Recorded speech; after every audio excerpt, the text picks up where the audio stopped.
بسم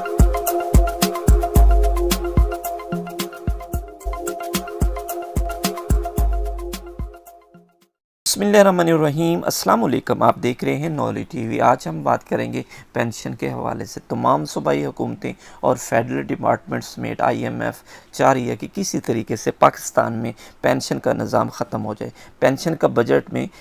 پینشن سے بجٹ تیزی سے بڑھ رہا ہے۔ پچھلے دنوں صوبائی حکومت وزیر اعلیٰ سندھ کی طرف سے بھی ایک بڑا بیان سامنے آیا کہ جو انہوں نے صوبائی اسمبلی کے فورم پہ یہ کیا تھا کہ ہم اتنا بڑا پینشن کا بوجھ اٹھا نہیں سکتے۔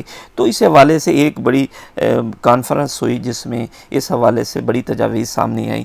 کچھ لوگوں نے یہ کہا کہ پینشن جو ہے وہ فرضی پینشن کو فوری طور پر ختم کرنے کی ضرورت ہے، اور کچھ نے کہا کہ پینشن فنڈ بنایا جائے جس میں کچھ اس سے پہلے بھی اس پینشن فنڈ پر کام ہو رہا ہے کہ جس کے حوالے سے یہ ہے کہ ہر جو لوگ جن کی سروس تو زیادہ ہو چکی ہے ٹھیک، لیکن آنے والے جو لوگ ہیں ان کو پینشن فنڈ کے حوالے سے پینشن دی جائے، کیونکہ پینشن فنڈ ایک قائم کر دیا جائے گا جس میں کچھ جو رقم ہوگی وہ ماہانہ طور پر اس پینشن فنڈ میں جمع ہوتی رہے گی، اور جب آپ ریٹائرمنٹ پہ جائیں گے تو اس کا انٹرسٹ سمیت کچھ گورنمنٹ اس میں پیسے دے گی، اور اچھے خاصے پیسے حکومت کی طرف سے پینشنر کو مل جائیں گے۔ تو اس حوالے سے جو ماہرین نے کہا کہ پاکستان میں پینشن کا موجودہ نظام فوری اصلاحات کے ذریعے درست کرنے کی ضرورت ہے۔ مؤثر اصلاحات نہ ہونے سے وفاقی اور صوبوں کو مالیاتی مشکلات میں اضافہ ہو رہا ہے۔ یہ بات انہوں نے STP کے زیر اہتمام پینشن اصلاحات کی ایک میٹنگ میں کی۔ Federal pay and pension commission کے سربراہ سابق سربراہ واجد رانا نے کہا کہ پینشن میں اصلاحات کی تنخواہ کے نظام میں اصلاحات سے الگ کر کے نہیں دیکھا جا سکتا۔ تنخواہوں اور پینشن کے بجٹ میں تیزی سے اضافہ ہو رہا ہے، اور محصولات کا بڑا اخراجات جو ہیں اس کی نظر ہو جاتے ہیں۔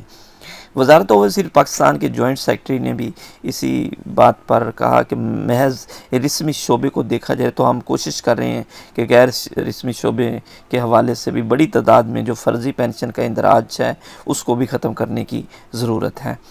اسی حوالے سے جو پنجاب کے صدر جو ظفر محسود صاحب نے بھی کہا کہ پاکستان میں پینشن نظام ختم کرنے کی ضرورت ہے۔ تو وفاق کی سطح پر پینشن میں سالانہ 20% اضافہ ہو رہا ہے، اور حکومت اس کے اعداد و شمار پر ضرور اس کو توجہ دینی چاہیے، اور پینشن کے معاملے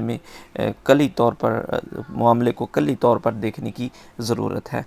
تو اس طریقے سے یہ تمام لوگ یہی چاہ رہے ہیں کہ کس طریقے سے پاکستان میں جو پینشن کا نظام ہے اس کو ختم کیا جائے۔